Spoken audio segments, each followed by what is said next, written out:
दोस्तों आजकल आपने दिल्ली में जगह जगह G20 के बैनर लगे देखे होंगे।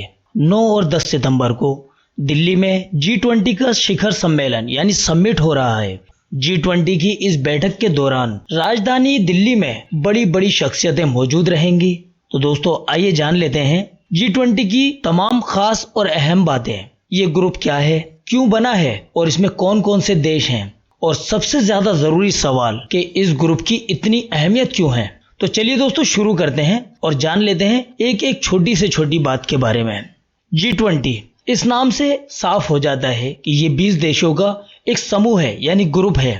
साल 1999 में जब एशिया में आर्थिक संकट आया तो तमाम देशों के वित्त मंत्रियों ने और सेंट्रल बैंक के गवर्नर ने मिलकर एक फोरम बनाने की सोची। कुछ साल के बाद सन 2007 में पूरी दुनिया पर आर्थिक मंदी का साया मंडराने लगा। ऐसे में G20 के लेवल को और ज्यादा ऊपर उठाया गया। इसे वित्त मंत्रियों के लेवल से ऊपर उठाकर हेड ऑफ स्टेट के लेवल पर बना दिया गया। यानी इस बैठक में अब तमाम देशों के राष्ट्राध्यक्ष हिस्सा लेंगे। तो दोस्तों इस तरह से G20 की पहली बैठक साल 2008 में अमेरिका के वाशिंगटन में हुई। अब तक इसकी तकरीबन 17 बैठकें हो चुकी हैं। भारत इसकी 18वीं बैठक में मेजबानी करने जा रहा है। इस ग्रुप का जो फोकस है वो तमाम देशों की अर्थव्यवस्था से जुड़े मुद्दों पर चर्चा करने का है, लेकिन वक्त के साथ ही इसका दायरा बढ़ता जा रहा है। इसमें sustainable development, health, agriculture, energy, environment, climate change और एंटी करप्शन ये तमाम मुद्दे भी इस समिट में जुड़ते चले गए हैं। अब पहले जान लेते हैं G20 की ताकत के बारे में कि ये ग्रुप कितना ताकतवर ग्रुप है। दोस्तों इस ग्रुप की ताकत इसमें शामिल देशों के नाम से ही पता लग जाती है। आप अपनी स्क्रीन पर इन तमाम देशों को देख सकते हैं। ये तमाम ही देश इस G20 ग्रुप में शामिल हैं। इसके साथ ही इस ग्रुप का 20वां सदस्य यूरोपियन यूनियन यानी यूरोप देशों का एक मजबूत ग्रुप है। इसी के साथ साथ हर साल मेंबर कंट्रीज यानी कि कुछ अन्य देशों को और कुछ संगठन को मेहमान के तौर पर इनवाइट भी किया जाता है। जैसे इस बार भारत ने बांग्लादेश, मिस्र, Mauritius, Netherlands, Nigeria, Oman, Singapore, Spain और UAE को भी बुलाया है। G20 की ताकत का अंदाजा इस बात से भी लगाया जा सकता है कि इसके सदस्य देशों के पास दुनिया की 85% GDP, 75% ग्लोबल ट्रेड, दुनिया की 2/3 आबादी है। ऐसे में इस सम्मेलन में लिया गया फैसला दुनिया की इकोनॉमी पर बड़ा असर डाल सकता है।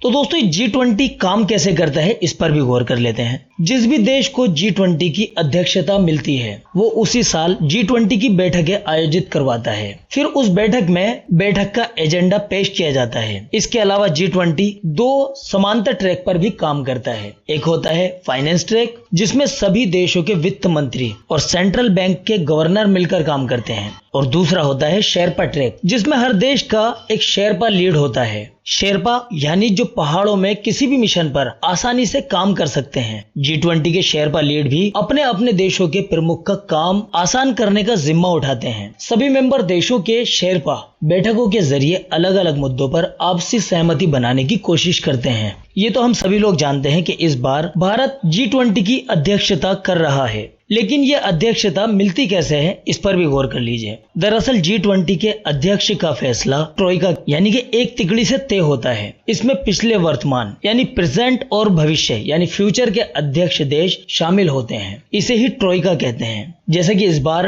ट्रोइका में इंडोनेशिया जो कि पिछली बार अध्यक्ष था, भारत जो कि अभी वर्तमान में अध्यक्ष है, और ब्राजील जो कि अगला अध्यक्ष होगा। ये तीनों ही देश इस ट्रोइका में शामिल हैं। अब ये सब जानने के बाद में एक सवाल जरूर उठता है कि इस G20 की बैठक से हमें और आपको फायदा क्या हो सकता है। तो दोस्तों हम लोग ये तो समझ ही चुके हैं कि कितना मजबूत ग्रुप है, लेकिन इस सम्मेलन के दौरान लिए गए फैसलों को मानने की कोई भी कानूनी बाउंडेशन नहीं होती है। यह आर्थिक रूप से ताकतवर देशों का एक ग्रुप है, इसीलिए यहाँ लिए गए फैसलों से इंटरनेशनल ट्रेड भी काफी हद तक अफेक्टेड हो सकती है। इस बैठक के आखिर में G20 देशों के साझा बयान पर आम सहमति भी बनाई जाती है, जिसकी जिम्मेदारी आमतौर पर मेंबर देश के ऊपर ही होती है। हमारा देश इंडिया भी इसकी पुरजोर कोशिश कर रहा है कि वो बैठक के दौरान G20 के एक साझा बयान पर भी आम सहमति बना सके। आइए दोस्तों अब आखिर में जान लेते हैं कि G20 के जो 3 ट्रैक्स हैं, ये 3 ट्रैक्स पर किस तरह से काम करता है। पहला, फाइनेंस। इसके लिए G20 देश आर्थिक मुद्दों पर चर्चा करते हैं। इसमें बैंकिंग, टैक्स, आर्थिक नीति और तमाम ही तरह की चर्चाएं होती हैं। इस बैठक में केवल G20 देशों के वित्त मंत्री, G20 देशों के केंद्रीय बैंकों के गवर्नर और आर्थिक संस्थान जैसे कि विश्व बैंक, IMF के सदस्य भी शामिल होते हैं। ये बैठक साल में 6 बार होती है। दूसरा है शेरपा ट्रैक। G20 देशों के शेरपा अपने अपने देशों के राष्ट्र अध्यक्षों के प्रतिनिधि होते हैं। क्योंकि साल भर होने वाली बैठकों में सभी देशों के राष्ट्र अध्यक्ष शामिल नहीं हो सकते, इसीलिए शेरपा उनका प्रतिनिधित्व करते हैं और अपने राष्ट्र अध्यक्ष को अपडेट करते हैं। भारत के शेरपा नीति के आयोग के पूर्व CEO अमिताभ कांत हैं।